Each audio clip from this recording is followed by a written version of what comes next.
ब्रह्मचर्य का पालन करने के लिए दो विशेष मानसिक स्थितियों की ज़रूरत होती है। इसे समझते हैं। एक तरफ वो व्यक्ति है जो कि सहजता से ब्रह्मचर्य का पालन कर पा रहा है, दूसरी ओर दूसरा व्यक्ति जो कि ब्रह्मचर्य पालन नहीं कर पा रहा, वो कोशिश करता है लेकिन 5 दिन बाद 10 दिन बाद फिर से ब्रह्मचर्य टूट जाता है, फिर से कोशिश करता है, फिर से यही होता है, 1 महीना 2 महीना फिर से ब्रह्मचर्य टूट जाता है। कई बार इतना भी नहीं, बहुत जल्दी कम समय पर ही ब्रह्मचर्य नाश उसका हो रहा है। और जितनी बार ब्रह्मचर्य नाश वो करता है उसके मन में कुछ विचार आते हैं, कुछ ग्लानि आती है, उसे लगता है कि ये मैंने क्या किया, उसे लगता है कि मैंने कोई संकल्प किया था वो मैंने तोड़ दिया, उसे लगता है कि जैसे मैं निर्बल हो गया, मेरी आत्मबल, मेरी आत्मशक्ति, मेरी चेतना जैसे क्षुप्त होती जा रही है, उसे ऐसा लगता है। सबको ये अनुभव होता है, लेकिन जो ये अनुभव उसे ब्रह्मचर्य नाश करने के बाद हुआ है, जो ब्रह्मचर्य नाश नहीं कर रहा है, वो इसी अनुभव को ब्रह्मचर्य नाश करने से पहले विकसित कर लेता है। बस ये अंतर है एक उस व्यक्ति में जो कि ब्रह्मचर्य नाश नहीं करता है, ब्रह्मचर्य का पालन करता है, दूसरा उसमें जो कि नाश करता है, पालन नहीं कर पाता है। फर्क इतना है कि जो विचार वो बाद में विकसित कर पा रहा है, ब्रह्मचर्य नाश कर दिया, ब्रह्मचर्य खंडित कर दिया, लेकिन बाद में जो विचार विकसित हुए, इसने जो कर पा रहा है ब्रह्मचर्य का पालन, वो पहले विकसित कर लिए, ये बच जाएगा।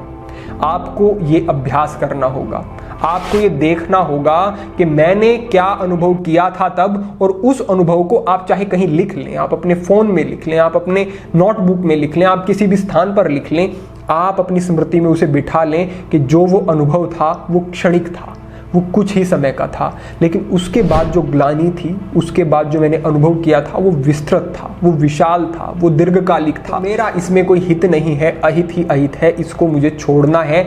ऐसे विचार ब्रह्मचर्य नाश करने का विचार आते ही अगर आपने विकसित कर लिए तो समझें कि आप बच सकते हैं। लेकिन केवल विचार नहीं, उसको अनुभव करना अंतःकरण से। वो कैसे होगा? जब आप चिंतन करेंगे, आप सोचेंगे, क्योंकि एक विचारशील व्यक्ति ही इस जाल से बाहर निकल सकता है, नहीं तो पशु भी है, कोई सोचने की आवश्यकता नहीं है। जब इच्छा होती है वो कर सकते हैं, जब इच्छा होती है वो कर ही लेते हैं। तो यहां पर जो अंतर बनता है एक मनुष्य में और पशु में, वो विवेक का ही है। मनुष्य एक विवेकशील प्राणी है। तो इस भ्रम से, इस माया जाल से बाहर निकलने का तरीका क्या हो सकता है? विवेक, विचार। आपको सोचना पड़ेगा, चिंतन करना पड़ेगा, और सही समय पर चिंतन करना पड़ेगा। ब्रह्मचर्य नाश करने के बाद तो सभी कर रहे हैं, लेकिन पहले जो वो ग्लानि बाद में हो रही है, जो वो बाद में अनुभव हो रहा है, उसको पहले कर लिया, बचा जा सकता है। पहला सूत्र ये है आपके लिए।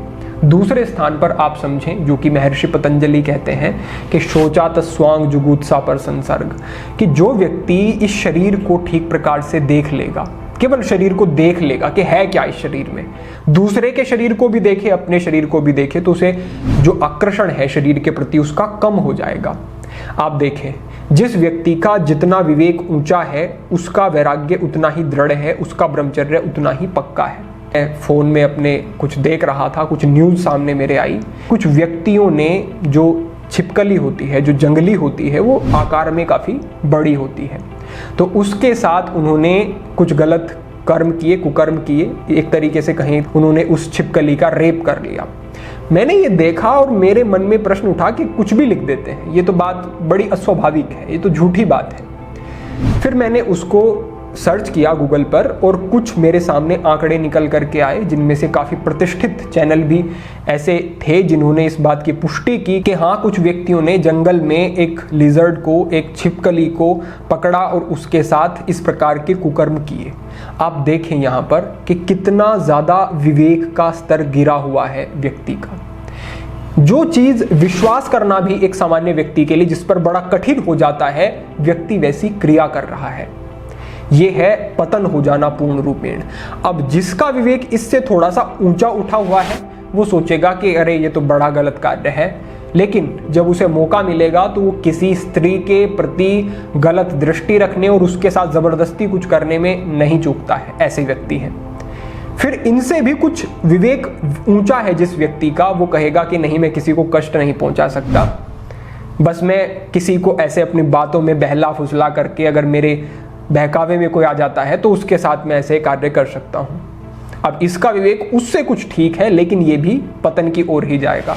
इससे आगे बढ़ते हुए फिर अलग अलग कोटि के व्यक्ति हैं, और एक व्यक्ति वो भी है जो कि पूर्ण रूपेण विरक्त है, जिसने कि इस शरीर को ठीक से देखा और देख करके क्या समझा इस शरीर से कि अगर इस शरीर के ऊपर जो ये आवरण है, जो ये त्वचा है, ये हटा दी जाए तो ये शरीर कैसा लगता है। आपके सामने अगर किसी व्यक्ति का एक्सीडेंट हो गया है और उसको ला करके लेटा दें तो बहुत सारे व्यक्ति आप में से ऐसे होंगे जो कि उसको देख नहीं पाएंगे, आंखें बंद कर लेंगे, वहां से चले जाएंगे। क्यों नहीं भाई देख पा रहे हो? एक आवरण ही तो था, वो हट गया है, अंदर से जो कुछ है आपके सामने है, प्रत्यक्ष है, क्यों नहीं देख पा रहे हो? नहीं देख पाते क्योंकि वास्तविकता सामने आ गई शरीर की। अभी बड़ा सुंदर दिखता है, लेकिन इस आवरण के नीचे सब कुछ मल ही है, सब कुछ कुरूप ही है, कुछ भी सुंदर नहीं है। बस जो ये इस प्रकार के काम रूपी काम जनित विचार मन में जिसके जितने गहरे होते हैं, वो उतना ही पशु की तरह बनता चला जाता है। क्योंकि पशु में और व्यक्ति में अंतर इतना ही है कि पशु सोच नहीं सकता, विचार नहीं कर सकता, व्यक्ति विचार कर सकता है। लेकिन जब व्यक्ति विचार करना छोड़ देता है तो वो ऐसे कार्य करता है जो हमने आपको भी कहे, किस प्रकार से कुछ व्यक्तियों ने एक छिपकली के साथ हम कहेंगे कि कैसे कोई सोच भी सकता है, सोच सकता है, लेकिन जब वैचारिक पतन हो जाता है तो व्यक्ति भी केवल शरीर में दिखने में व्यक्ति होता है, पशु ही हो जाता है। तो जिसका जितना विवेक बढ़ता बढ़ता बढ़ता जाएगा, वो ब्रह्मचर्य में स्थित होने में उतना ही सहज अनुभव करता जाएगा अपने आप को। तो ब्रह्मचर्य पालन का मार्ग क्या हुआ?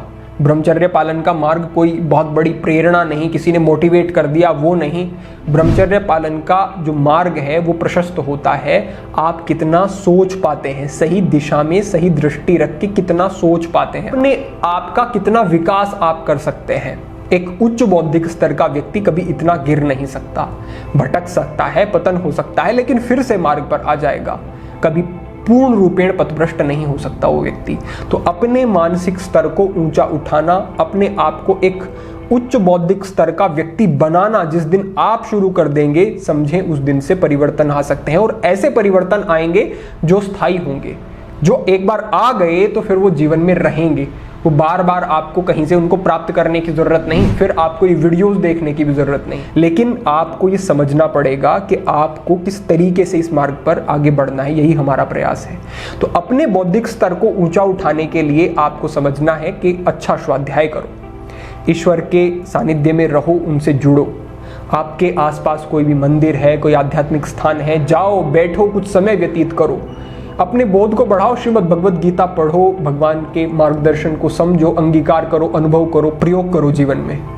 इस प्रकार से आपकी जब जीवन शैली अच्छी होगी, जब दिनचर्या अच्छी होगी, दिनचर्या के विषय में और उन सब चीज़ों पर भी मार्गदर्शन अभी शीघ्र ही आपका होगा, तो जब उन सब चीज़ों को आप अपने जीवन में धारण करना शुरू करेंगे तो आपकी बौद्धिक जो शक्ति है, क्षमता है, जो स्तर है, वो बढ़ेगा।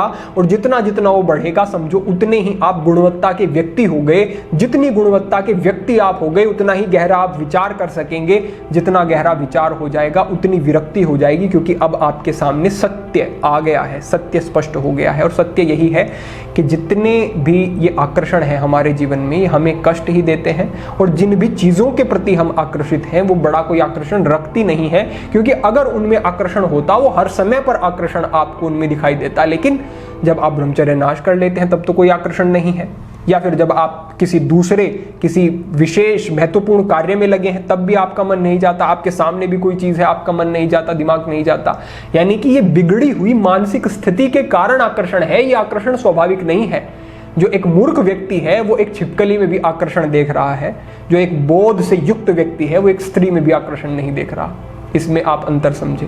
हमने उदाहरण पहले भी दिए हैं कि स्वामी देवदानंद सरस्वती के सम्मुख एक स्त्री जाती है, कहती है कि हमें आपके जैसा पुत्र चाहिए, आप हमारे साथ शारीरिक संपर्क बनाएं। तो स्वामी जी कहते हैं कि आप मुझे ही अपना पुत्र समझें देवी, आपको इस प्रकार की वृत्ति नहीं रखनी है, मुझे अपना पुत्र समझें, मैं आपका पुत्र जैसा ही हूँ।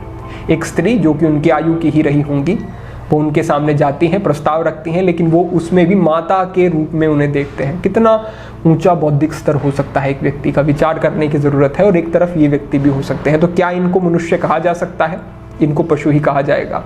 और क्या वो व्यक्ति जो कि निरंतर सब कुछ देख रहा है, समझ रहा है, इस प्रकार के मार्गदर्शन जितने भी हम अपने बोध के अनुरूप आपके साथ साझा करते हैं उन्हें भी देख रहा है, लेकिन कोई विकास नहीं है जीवन में, समझो कि वो भी पशुता की तरफ ही फिर बढ़ रहा है। तो पशु नहीं बनना है। मनुष्य का जो एक गुण है, सर्वोपरि गुण है कि उसमें विवेक है, उसमें समझ है। इस समझ के आधार पर ही, समझ के बल पर ही आगे बढ़ना है और जीवन में उच्चता लानी है। हम अपेक्षा रखते हैं कि आप गहराई से इस बात पर विचार करेंगे और 2 इन विषयों को अपने जीवन में धारण करेंगे। मैं कहता हूं कि इस प्रकार के प्रयास जब आपकी ओर से होंगे तो ऐसे परिवर्तन जीवन में होंगे कि जो देखने में भी अच्छे लगेंगे, अनुभव में भी अच्छे होंगे, दूसरों के लिए भी प्रेरणा का स्रोत बनेंगे। आप दूसरों का मार्गदर्शन भी कर सकेंगे और आपका खुद का जीवन तो एक अमूल्य और सुंदर होगा ही। तो आज के लिए यही संकेत, यही प्रेरणा। भविष्य में अन्य महत्वपूर्ण विषयों पर चर्चा होगी। सभी के लिए प्रार्थना, सभी के लिए मंगल कामना। आज के लिए इतना ही। ओम नमः शिवाय।